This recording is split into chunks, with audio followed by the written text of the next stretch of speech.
Он применяется в основном для тяжелой техники.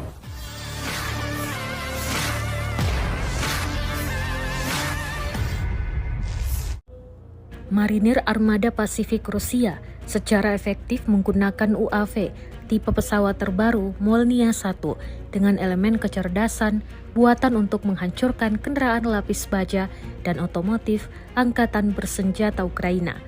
Rekaman detik-detik serangan ramai beredar di Telegram pada Minggu 28 Juli 2024. Dalam keterangan unggahan disebutkan UAV baru ini bertempur selama beberapa minggu.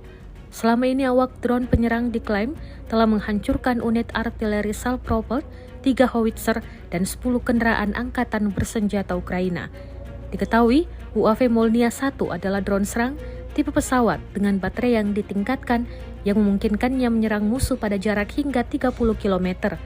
Perangkat lunak drone berteknologi tinggi memiliki elemen kecerdasan buatan yang membantu mengatasi gangguan radio dengan sukses. У него, получается, идет автопилот.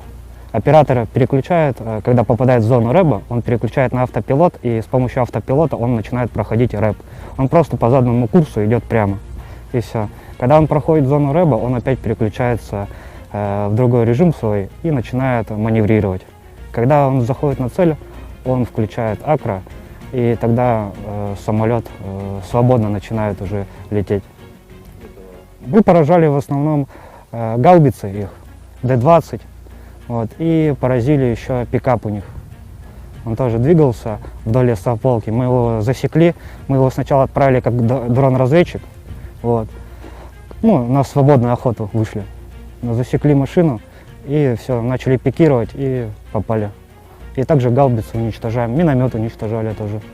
Download Tribun X sekarang. Menghadirkan lokal menjadi Indonesia.